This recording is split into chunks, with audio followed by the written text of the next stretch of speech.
Beralih ke informasi selanjutnya, pemirsa Badan Pengelola Investasi Danantara dan Kementerian Pariwisata sepakat untuk mengembangkan sport tourism nasional yang menjadi daya tarik baru dalam dunia pariwisata. Pemerintah tengah menyiapkan peta jalan mengenai event-event yang berpotensi menjadi traffic puller, utamanya pada 10 provinsi prioritas.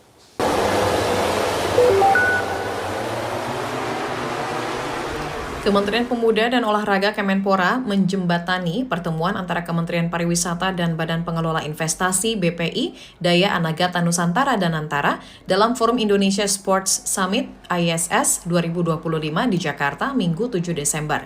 Ditemui usai menghadiri ISS 2025, Chief Operating Officer BPI Danantara Doni Oskaria mengatakan pihaknya siap memberikan dukungan pembiayaan dalam pengembangan sport tourism atau pariwisata olahraga di tanah air yang menjadi satu anchor baru di dalam dunia pariwisata serta bagian dari strategi pertumbuhan ekonomi di sejumlah negara.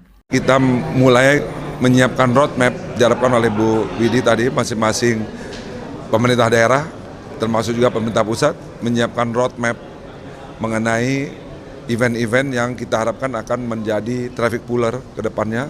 Itu yang pertama, sehingga nanti kita punya satu kalender nasional yang berkaitan dengan sport tourism. Tentu saja itu nanti dikelola oleh Kemenpora dan Kementerian Pariwisata. Kami sifatnya di Danantara tentu mendukung.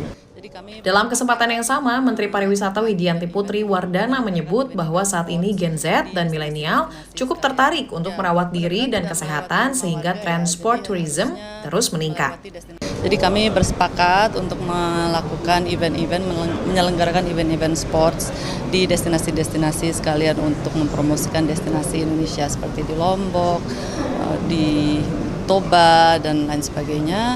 Dan kami juga tadi mendengar dari masukan dari beberapa tamu bahwa green sports itu juga perlu digalakan. Tentu trennya ke depan kan harus sustainable. Jadi kami juga ingin memperbanyak event-event sports yang sustainable dan green begitu.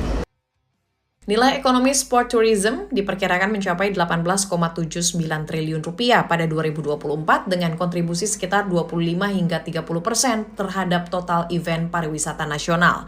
Terdapat 10 provinsi prioritas dalam peningkatan sport tourism di tanah air, yakni Jawa Barat, Jawa Tengah, Jawa Timur, Yogyakarta, kemudian NTB, Kalimantan Timur, Sulawesi Utara, Sumatera Barat, Sumatera Utara, serta Lampung. Dari Jakarta, Cahyasari Irfan Hardiansyah, Kantor Berita Antara mewartakan.